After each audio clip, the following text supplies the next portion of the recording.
One of the biggest questions that the Colts had going into the offseason was how are they going to address their biggest issue? And I think that they've done an incredible job at it, and I think that they did it very quietly. What's going on? I'm Elijah from Sports Talk Indy, where we cover all things Colts every single day. And if you're new to the channel and you believe that the Colts are on the rise and they're going to really do great things this year, be sure to like and subscribe so we can celebrate that together. But today we're going to talk about specifically the secondary. And this was a position that for a lot of people we looked at and said that this was a need for the Colts. We saw the game against the Texans to end the season. We talk about it a lot, the game against the Browns, the game against the Saints, where guys who were not exactly great quarterbacks were absolutely tearing the Colts apart. And I think the Colts have done a sneaky good job at fixing this problem, or at least good first steps to addressing it. And they did it in a way that was a little bit more unpredictable than I would have liked. And the first one is the draft. And I think for a lot of us, we were hoping that the Colts were going to go way sooner in the draft with selecting a defensive back, whether that's cornerback or whether that's safety, or even a hybrid linebacker role, which they didn't end up picking, but it wasn't until very late that the Colts ended up addressing this. It wasn't until like the fifth round.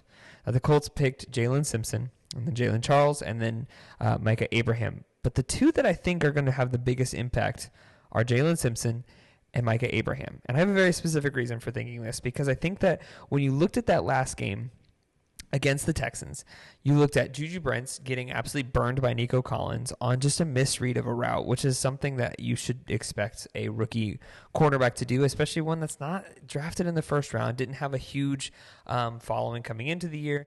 But when you look at this and you look at what Micah Abraham does, watch his film.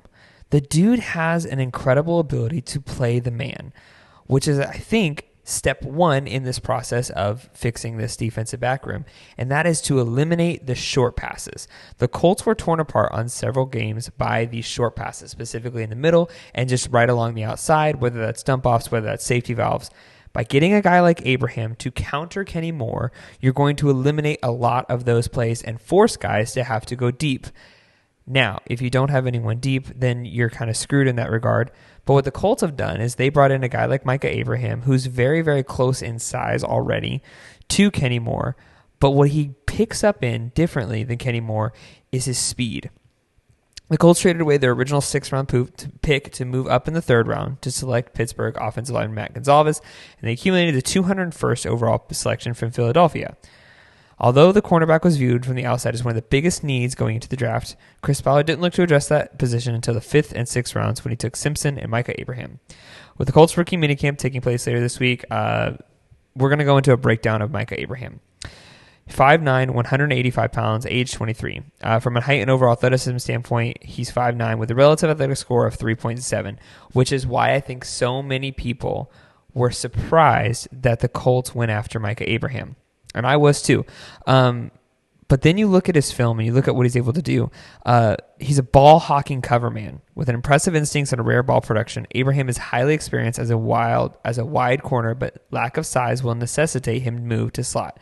He plays with greedy eyes and constantly looking to make a play on the football. He looks twitchier on tape than he did at his pro day and already possesses NFL caliber pro ball skills.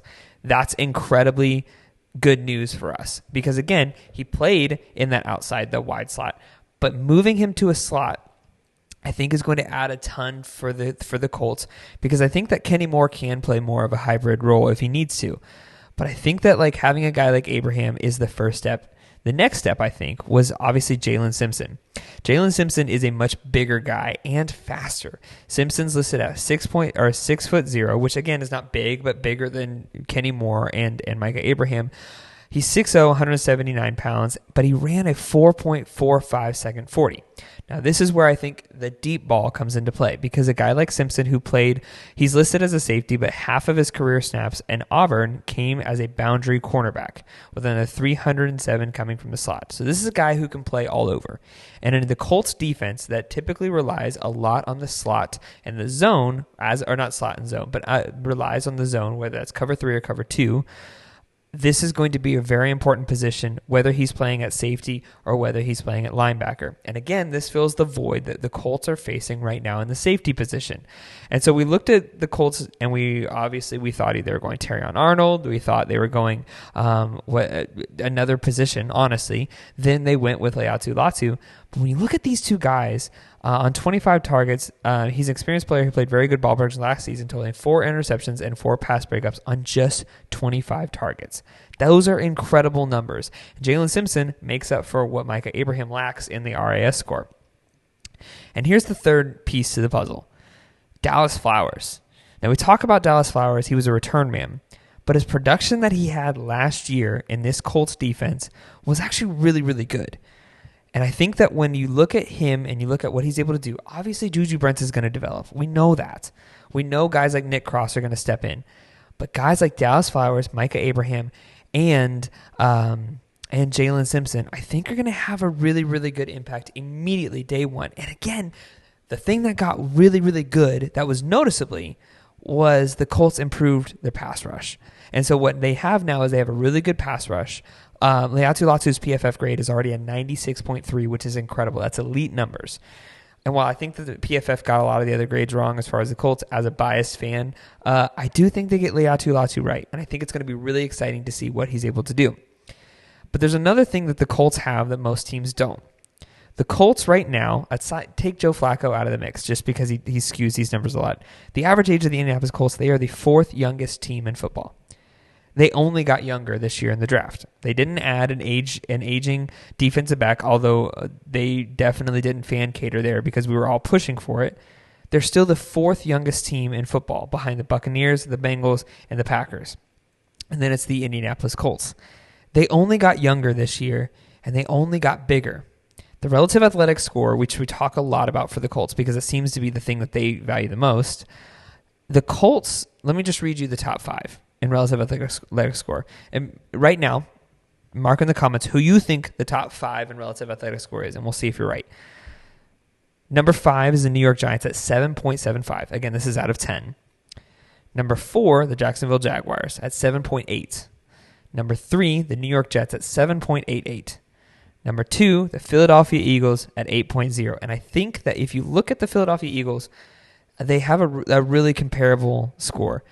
And number 1, at 8.39, the best in football, is the Indianapolis Colts. So not only did they get younger this year, but they got bigger, and they got better, and they got faster. And I think these are all things that if they can then take those skills, those natural athletic skills, and hone them in with a guy like Shane Steichen, with a guy like Gus Bradley, love him or hate him, we're stuck with him this year, so we got to at least believe in him and say, okay, they believe he's got a shot. We've done the job of getting the guys in the door, and now it's a guys like Gus Bradley's job to hone them in and get them better. Because what we need is we need to be able to run the ball, and we need to be able to give Anthony Richardson the weapons around him, which we've done a great job of this offseason. So the Colts got faster, younger, and bigger, and I think that that's going to be the key to stopping teams like the Texans and the Titans and the Jaguars and taking our place. On the 10-year anniversary of the last time we won the division, the Colts are going to be able to have a legitimate shot this year if they're able to hone in these guys that they brought in this offseason. And if not, I'm going to join the side of maybe Ballard's got to go because I think these are really good guys, though. I really do. And I think that the Colts have solved the key issue that they had last offseason, aside from the quarterback position. But, I mean, Gardner Minshew held it down. Let's be honest. The Colts got better. They got faster. They got stronger. They got younger. And I think that they're going to have a legitimate shot at the AFC South and to go potentially really deep in the playoffs, depending on how the season plays out.